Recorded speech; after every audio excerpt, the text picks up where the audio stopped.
그래서 오늘 우리에게 주신 말씀 신약성경 사도행전 2장 37절에서 47절의 말씀입니다. 신약성경 사도행전 2장 37절에서 47절의 말씀.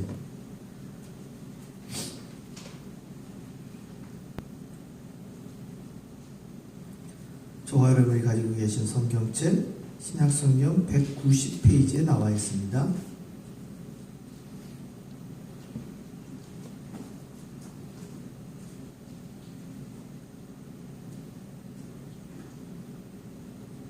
오늘의 본문 말씀 사도행전 2장 37절에서 47절의 말씀을 저와 여러분이 한 절씩 교독하고 마지막 47절은 같이 읽도록 하겠습니다. 말씀을 봉독합니다. 그들이 이 말을 듣고 마음에 찔려 베드로와 다른 사도들에게 물어 이르되 형제들아 우리가 어찌할꼬 하거늘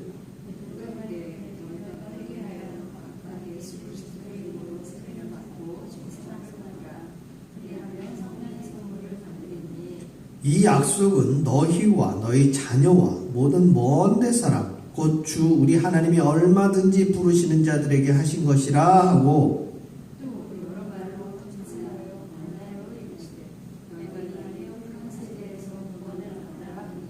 그 말을 받은 사람들은 세례를 받음에 이날의 신도의 수가 3,000이나 더하더라.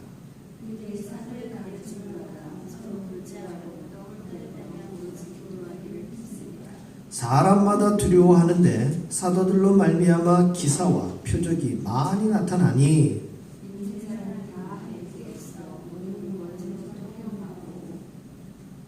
또 재산과 소유를 팔아 각 사람의 필요를 따라 나눠주며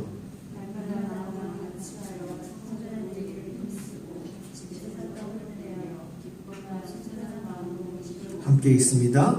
하나님을 찬미하며 또 온 백성에게 칭송을 받으니 주께서 구원받는 사람을 날마다 더하게 하시니라. 아멘. 성령의 선물을 받으리니 라는 제목으로 오늘 함께 은혜를 나눕니다.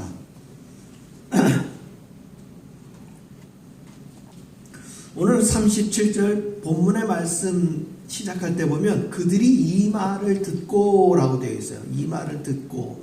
이 말은 어떤 말이냐면 36절까지 이어진 베드로의 설교예요. 사도행전에 기록되어져 있는 제일 처음 우리 사도들의 설교문이죠. 근데 놀랍게도 그 설교를 누가 했느냐? 베드로가 했다는 것이죠. 베드로 사도를 특별히 폄하하고자 드리는 말씀은 아니에요. 우리가 사도들의 직업을 보게 되어지면 대부분이 어부였습니다. 어부나 세리는 이제 상대적으로 그 당시에 사람들에게 이제 손가락질 받는 직업군이기는 했지만 굉장히 똑똑한 인텔리게이차들이었어요. 그러나 상대적으로 어부들은 그 당시 직업군에서 굉장히 하층 1차 생산자들이었기 때문에 공부를 많이 하거나 그들이 다양한 언어를 구사하는 사람들이 아니었다는 것이죠. 그런데 그 사도들 중에 베드로가 설교를 했어요. 그래서 서기관이나 바리새인들이 저가 그렇게 유능한 사람이 아닌데 어떻게 저렇게 말을 잘하느냐 하고 놀랄 정도로 베드로가 설교를 했다는 것이죠. 그리고 더 놀라운 것은 그 베드로가 설교를 했을 때 그 설교를 들었던 사람들의 반응이 무엇이냐? 오늘 성경은 그 반응이 마음에 찔려라고 되어 있습니다. 이 마음에 찔린다라는 거 참 이게 재미있는 표현이에요. 말이라는 것이 사실 눈에 보이는 어떤 물리적인 물건이나 영향력을 미치는 그런 부분이 보이지 않아요. 화살이나 총알같이 우리 육신에 직접적인 어떤 충격을 가하는 물건은 전혀 아니라는 것이죠. 그런데 그 말을 했을 때에 사람들의 육신이 아니라 어디에? 마음에. 우리가 이걸 조금 더 신앙적으로 바라다 본다면 영과 혼의 동시에 이 베드로의 설교가 무엇을 미쳤느냐? 영향을 미쳤다는 것이죠. 그래서 그 베드로의 설교를 들은 사람들의 반응이 마음에 찔려서 그 다음에 나오는 표현이 우리가 어찌할꼬라는 표현으로 등장하고 있습니다. 설교를 듣고 마음에 찔려 우리가 어찌할꼬라고 했다는 것이죠. 그랬을 때에 이 38절 굉장히 중요한 구절입니다. 여러분들이 정말 이런 구절에 밑줄을 그어 놓으시든지 빨간색으로 하이라이트 표시를 해 놓으셔야 되는데, 그게 뭐냐면 베드로가 이르되 너희가 회개하여 예수 그리스도의 이름으로 세례를 받고 죄사함을 받으라, 그리하면 성령의 선물을 받으리니. 이 네 가지 프로세싱이, 네 가지 과정이 등장합니다. 즉 하나님의 말씀을 받은 사람들의 변화하는 장면인데요, 마음에 찔리고 어찌할꼬 하고 탄식하면서 끝나는 것이 아니라 1차적으로 뭘 해야 됩니까? 회개를 해야 돼요. 이 굉장히 제일 중요한 단추예요. 첫 단추는 뭐다? 회개라는 거예요. 회개. 그리고 회개한 사람들이 두 번째 과정이 무엇입니까? 예수 그리스도의 이름으로 세례를 받는 거예요. 우리 여기 대부분 지금 세례 받은 우리 성도님들이 계셔요. 세례를 받은 사람들은 무엇이 선행된 사람들이에요? 회개가 선행된 사람들이에요. 회개가 되어지고 세례를 받으면 그 다음에 주어지는 은혜가 무엇이냐? 그게 바로 죄사함이에요. 이 죄사함을 다른 말로 우리는 구원이라고 이야기를 합니다. 즉 구원받은 성도는 어떤 성도예요? 죄사함을 받은 성도예요. 그래서 회개하고 예수 그리스도의 이름으로 세례를 받으면 구원을 통해서 죄사함을 받는 것, 이것이 복음이에요. 그리고 이 세 가지의 과정을 거친 사람들에게 오늘 성경의 말씀에 그리하면 뭘 선물로 받습니까? 성령의 선물을 받는 거예요. 자, 우리 잘 보셔야 되는데 성령을 선물로 받는 것이 아니라 성령의 선물을 받는다는 거예요. 이 성령의 선물이 여러분 한번 따라해 봅시다. 성령 충만. 성령 충만. 그러면 성령을 선물로 받는 것과 성령의 충만함을 받는 것은 어떤 차이가 있느냐? 성령의 충만함을 받으면 복음을 전파하게 된다는 얘기예요. 우리는 베드로가 설교를 했다라고 이야기를 드렸지만 베드로의 설교의 핵심은 뭡니까? 그게 복음이에요. 즉 성령의 충만함을 받은 사람이 입에서 나오는 말은 마가의 다락방에서 처음 뭘 얘기했습니까? 방언을 얘기했어요. 사실 방언으로 기도를 했지만 그 내용인즉 오늘 베드로의 설교에 이어서 볼 때에 사람들이 알만한 이야기로 다 들은 내용은 궁극적으로 복음이에요. 그 복음의 내용의 핵심 역시도 그리스도의 이름으로 말미암아 모든 백성들이 구원을 받았다는 것이죠. 그래서 우리 믿는 이들이 기쁜 소식이라고 하는 이 복음이 뭐냐라는 거 그냥 갑자기 턱 질문을 드리면은 교회를 오래 다니시는 분들도 금방 대답을 못해요. 그 왜 그러냐면 우리는 설교라든지 성경 말씀은 길고 많은 것들을 늘 들어서 익숙한데 직접 내가 그것에 대해서 말을 한 경험이 상대적으로 적다 보니까 복음이 뭐냐? 그랬을 때 알 것 같기도 하고 모를 것 같기도 하고 말을 하려니 복잡한 것 같기도 하고 굉장히 단순한 것 같기도 하고 이 혼란스러운 거예요. 그래서 가장 간단하게 말씀을 드립니다. 복음은 뭐냐? 예수님이 십자가에서 죽으시고 부활하셔서 우리에게 구원과 영생을 주신 것. 이게 뭐다? 이게 복음이에요. 그래서 우리가 이 복음을 전파할 때 이 가장 단순한 명제에 여러 가지 살을 붙여가지고 이야기를 전파하는 거예요.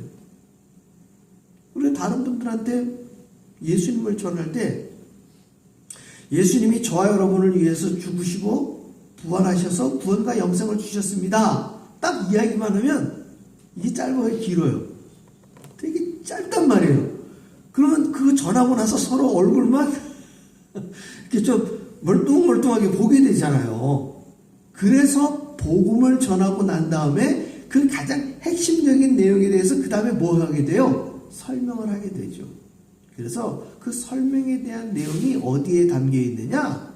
오늘 본문 바로 앞전에 베드로의 설교에 그 내용이 다 들어있어요. 자, 다시 그 뒤에 보면은 이 약속은 하고 되어 있습니다. 성령의 선물을 받는 것은 하나님께서 우리와 함께 하신 뭐예요? 약속이라는 거예요. 약속. 그러니까 이 과정을 지나간 사람들에게는 반드시 뭐가 따른다? 성령의 선물과 성령의 충만함을 받게 된다는 것이에요. 그래서 또 여러 말로 확증하며 권하여 이르되 너희가 이 패역한 세대에서 구원을 받으라 하니 그 말을 받은 사람들은 세례를 받음에 이날에 신도의 수가 몇 명이나? 3,000명이나 더하게 된 거예요. 이 사건이 신학적으로는 예루살렘 공동체, 즉 교회가 처음 발생되어진 것은 마가의 다락방에서 성령이 임재하심으로 말미암아 120명의 신도가 모두 이 성령을 선물로 받은 그 사건이 교회가 생긴 첫 출발점이에요. 그리고 이 첫 출발점이 된 사람들 중에 베드로가 설교를 함으로 말미암아 거기 120명 더하기 3,000명이 돼야 되는데 그 이후로는 3,120명이 날마다 한 자리에 모여가지고 다 같이 예배를 드린 것이 아니라 각 가정이나 마가의 다락방 같이 이런 로컬 처치들이 생기기 시작한 거예요. 이것을 우리가 통전적으로 예루살렘 공동체라는 표현을 써요. 우리 주님께서 예루살렘과 온 유대와 사마리아와 땅끝까지 라고 하는 이 네 가지 이 동심원처럼 처음에는 가장 작은 곳이 어디예요? 예루살렘. 그 다음에 온 유대와 사마리아, 예루살렘과 온 유대와 사마리아와 땅끝까지. 이런 식으로 계속 그 지역이 넓혀져 가는 거예요. 넓혀져 가는데 그 두 번째 예루살렘과 했을 때 그 예루살렘 공동체를 형성하는 것이 바로 3,120명인데요. 이 뒤에 가보면 베드로가 또 두 번째 설교를 합니다. 그때 또 많은 5,000명의 성도들이 또 회개를 하고 그 수가 더하여지는 사건들이 나타납니다. 따라서 성령의 선물을 받은 다음에 나타난 사건은 뭐냐? 신도의 수가 더하여지는 거예요. 그러면 이 더하여진 신도들이 어떤 일을 행하였느냐? 42절이 또 굉장히 중요합니다. 그들이 사도의 가르침을 받아. 사도의 가르침을 받는 것은 두 가지예요. 하나는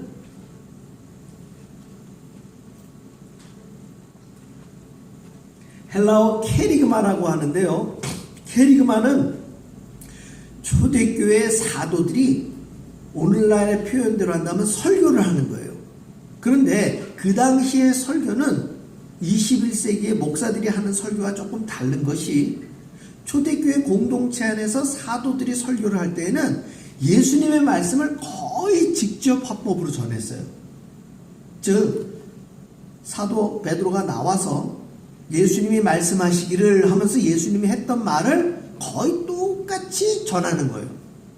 왜냐하면 그 당시에는 저와 여러분이 알다시피 우리가 들고 있는 이 신약 성경책이 없었던 시대예요. 그래서 그들이 똑같은 텍스트를 볼 수 없는 상황 가운데에서 예수님의 말씀을 보는 방법은 사도들이 예수님의 말씀을 그대로 전하는 거예요. 그래서 우리가 신약 성경을 봐도 신약 성경에 이제 제가 가지고 있는 성경책 같은 경우 예수님이 직접 전한 말씀에는 빨간색으로 이렇게 텍스트가 표시가 되어 있어요. 그랬을 때 신약 성경 27권 가운데 복음서 4권에는요. 이 빨간색으로 된 부분이 굉장히 많습니다. 이유는 뭡니까? 그 내용이 예수님의 직접 하신 말씀을 그대로 옮겨 담은 내용들이 많다는 것이죠. 그래서 초대교회 공동체 안에 사도들의 가르침은 바로 이 케리그마를 통한 예수님의 말씀을 직접 듣는 거예요. 그 다음에 두 번째 이 유대인들이 잘하는 게 뭐냐 하면 이 시나고게라고 하는 회당에서 안식일마다 모여가지고 랍비가 두루마리에 있는 그 모세의 율법과 옛적 선지자들의 글을 한번 낭독을 해주면 그 낭독한 말씀을 듣고 서로 쉐어해요. 나는 그 말씀을 이렇게 이해한다. 나는 이 말씀을 이렇게 마음에 새겨서 삶에 적용시키고 싶다. 이런 얘기들을 만 13세만 넘으면 그 일을 다 했었어요. 마찬가지로 이 예루살렘 공동체가 각 가정이나 어떤 큰 회람 장소에서 모여가지고 이 사도들이 그 말씀을 전하고 나면 그 다음엔 어떻게 해요? 이 말씀을 서로 나눴다는 것이죠. 그래서 이 42절에 사도들의 가르침을 받아라고 되어 있고 그 다음에 어떻게 돼요? 교제를 했어요. 이 교제가 코이노니아예요. 이 코이노니아는 성도들의 교제를 의미하는데요. 이 교제가 말씀을 서로 쉐어하는 과정을 보여주는 거예요. 그리고 나서 어떻게 합니까? 떡을 뗍니다. 이 떡을 떼는 게 오늘날 우리 한인교회들 모여가지고 예배 끝나면 밥 먹는 걸로만 생각하기 쉬운데 떡을 뗀다라는 거 안에는요 예수님의 성찬식이 담겨 있어요. 떡을 뗀다라는 의미는. 그래서 예수님의 피와 살을 나누면서 예수님의 죽으심과 부활을 뭐 하는 거예요? 기념하는 거예요. 그래서 초대교회 공동체의 모임에서는 매번마다 어떤 게 있었느냐? 이 성찬식이 있었다는 것이죠. 그 다음에 끝으로 중요한 건 오로지 기도하기를 힘씁니다. 우리가 예배의 이 순서 가운데에서도 기도하는 순서가 많이 있고요. 또 우리 성도님들의 일상적인 신앙생활에도 뭐가 많이 있어요? 기도가 많이 있어요. 우리가 아침에 일어나서 또 저녁에 잠자기 전에 또 그리고 하루에 식사하기 전에 3번, 기본적으로 5번은 우리가 기도를 하자 하는 이유가 초대교회 공동체가 성장하는 데 있어서 이 기도하는 것이 굉장히 중요한 영적인 힘을 주었던 것이기 때문에 굉장히 중요한 의미가 있죠. 우리가 이 21세기에 교회 공동체가 이 코로나로 인하여 어려움을 겪은 게 뭐냐 하면은 대면 예배를 드리다가 비대면 예배로 전환되면서 흩어져서 각 가정에서 화면을 보면서 예배를 드렸어요. 그리고 기도를 모여서 기도하다가 흩어지면서 각 가정에서 기도하게 됐어요. 그러다 보니까 이 시너지, 함께 모여서 뭔가 으쌰으쌰 하는 이 부분에 대해서 시너지가 굉장히 지난 한 2년 반 동안에 다운이 됐어요. 예배 드릴 때 예배 시너지, 기도할 때 기도하는 시너지, 그리고 찬양할 때에도 같이 모여서 정말 열심히 힘있게 찬양한 이런 부분들이 화면으로만 이렇게 보면서 예배를 드리다 보니까 교회에서 같이 반주를 들으면서 이렇게 예배를 드리고 찬송하고 기도하는 거에 비해서 상대적으로 굉장히 약해졌다는 거예요. 그래서 향후 우리 예배와 우리의 모임에서 이 기도하는 거에 힘쓰는 거에 대해서 우리가 함께 공감하고 이 필요성을 공유해서 모여서 좀 더 크게 부르짖고 기도하는 모습들이 필요로 됩니다. 이것이 결국은 성령의 선물로 우리 가운데 주신 하나님의 능력이기 때문에 그래요. 성령의 선물을 받은 능력, 성령의 충만함으로 나타난 효과가 42절에 어떻게 나타납니까? 가르침을 받아 서로 교제하고 떡을 떼며 오로지 기도하기를 힘쓰니라. 여기에 집중이 돼요. 그런데 우리 교회 공동체 안에서 그러한 일을 했었을 때에 바깥에 보이는 사람들에게는 어떻게 능력으로 나타났느냐? 43절에 보니까 사람들이 두려워합니다. 그리고 사도들로 말미암아 기사와 표적이 많이 나타납니다. 게다가 믿는 사람들이 다 함께 있어 모든 물건을 서로 통용하고 또 재산과 소유를 팔아 각 사람의 필요를 따라 나눠주며 날마다 마음을 같이하여 성전에 모이기를 힘쓰고 집에서 떡을 떼며 기쁨과 순전한 마음으로 음식을 먹고 하나님을 찬미하며 또 온 백성에게 칭송을 받으니 결과적으로 어떤 일이 벌어졌습니까? 주께서 구원받는 사람들 날마다 더하게 하시니라. 할렐루야. 우리 예찬교회도 코로나 이후로 대면 예배로 지금 적극적으로 힘쓰고 했을 때 하나님께서 우리 교회의 성도님들을 한 분씩 더하여 주시는 놀라운 은혜를 우리가 경험하게 돼요. 물론 아프고 또 치료를 위해서 집에서 가려 중이라 나오지 못하는 분들도 계시지만 우리 교회에 하나님께서 하나님의 영혼들을 불러 모아 주시는 것도 우리가 경험하게 돼요. 이것에 대해서 더욱 힘쓸 이유는 뭐냐? 그것이 바로 43절에서부터 47절에 나와 있는 내용들이에요. 성경에 기록되어져 있는 이 모든 내용들은 과거에 벌어진 어떤 하나의 사건으로만 기록으로 남는 것이 아니라 이것은 반복적으로 교회 공동체에 주시는 성령의 선물이에요. 이 성령의 선물을 우리가 받아 누리는 이 성령 충만은 여러분 기억하십시오. 성령 충만은 어떤 소프트웨어적인 것으로, 그러니까 내 영혼에 어떤 감동이 있어가지고 막 방언으로 기도를 하고 또 막 큰 소리로 부르짖어 기도하는 여기에만 머무는 것이 아니라 오늘 성경은 이것이 우리의 일상적인 삶을 통해서 이 성령의 선물의 효과가, 성령 충만의 효과가, 성령 충만의 현상이 믿는 사람들에게 나타나고 있는 것을 보여주는 거예요. 그 첫 번째로 사도들을 통해서 기사와 표적이 많이 나타난 거예요. 두 번째는 모든 믿는 사람들이 서로 물건을 유무상통하는 거예요. 그리고 가장 중요한 것은 46절에 날마다 마음을 같이하여 성전에 모이기를 힘썼다는 것이죠. 이제는 물론 코로나가 완전히 해결된 것은 아니에요. 그러나 어느 정도 사회적으로나 우리 가정적으로나 코로나 벌어지기 이전에 일상이 많이 회복된 것만큼은 사실이에요. 그래서 이 일상이 모든 부분들에 회복되어져 가는 과정에 우리 믿는 이들이 해야 될 일은 무엇이냐? 성전에 모이기를 힘쓰는 거예요. 그리고 기쁨과 순전한 마음으로 오로지 기도하기를 힘쓰는 것이 우리에게 주어진 미션이에요.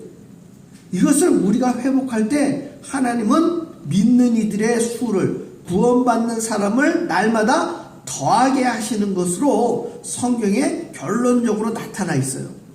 사랑하는 성도 여러분, 우리가 지금 예배에 참여하지 못하는 분들이 이 예배당에 나오는 것도 중요하지만 하나님께서 성령의 선물을 주셔서 믿는 이들로 말미암아 복음을 전파한 이 복음의 열매는 결국 무엇으로 나타나느냐? 믿는 이들의 사람으로 나타나는 거예요. 우리가 하나님 앞에 주님께서 이 땅에 다시 오실 때 우리가 믿음의 열매를 보여드리는 거예요. 이 믿음의 열매라는 것은 기도를 많이 해가지고 무슨 토큰처럼 무엇이 우리 가운데 쌓이는 부분이 있느냐? 물론 그것이 없다 할 수도 없겠지만 더 중요한 것은 우리 믿는 이들이 복음을 전파해서 그 믿는 사람들, 내가 구원 얻은 성도들, 내가 전도해서 예수 믿게 된 사람이 실질적으로 예수님 오셨을 때 우리가 증거할 수 있는 믿음의 열매라는 거예요. 이것이 초대교회 공동체가 보여준 장면들이에요. 결국 주님 다시 오실 날 주님은 이미 만세전에 성령의 선물을 우리에게 주셨어요. 그 성령의 선물을 받은 우리는 성령 충만을 통해서 복음을 전파하는 것이 우리에게 주어진 미션이에요. 그래서 사도행전 1장 6절로부터 나온 말씀도 마찬가지요. 마태복음 28장 19절로 20절에 주신 말씀도 마찬가지예요.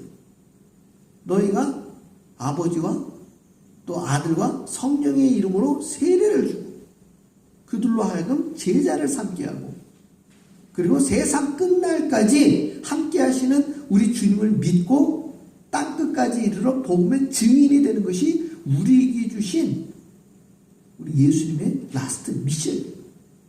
그래서 그 라스트 미션을 우리가 오늘날 이 21세기에 행할 때에 우리 예찬교회 교회 공동체에서도 열매를 맺는 것이요, 여러분 각 사람의 믿음의 생활 가운데에서도 열매를 맺게 되는 것이고, 주님이 언제 오시든지 우리는 자신있게 우리의 믿음의 열매를 보여드릴 수 있는 것이 가장 중요한 미션이 되는 것입니다.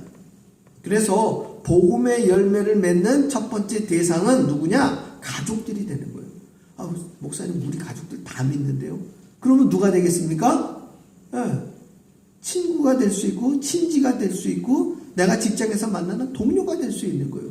내가 발로 밟는 지경 안에 있는 사람들에게 복음을 전파하는 것이 우리에게 주어진 사명이에요. 바라옵기는 이 성령의 선물을 받은 저와 여러분, 성령의 충만함을 무엇으로 경험하느냐? 복음 전파 사역에 전념하셔서 우리 모임에 날마다 주께서 구원받는 사람의 수를 더하는 것을 우리 모두가 기뻐하고 발견하고 확증하는 저와 여러분의 삶이 되시기를 주의 이름으로 축원합니다. 기도하겠습니다.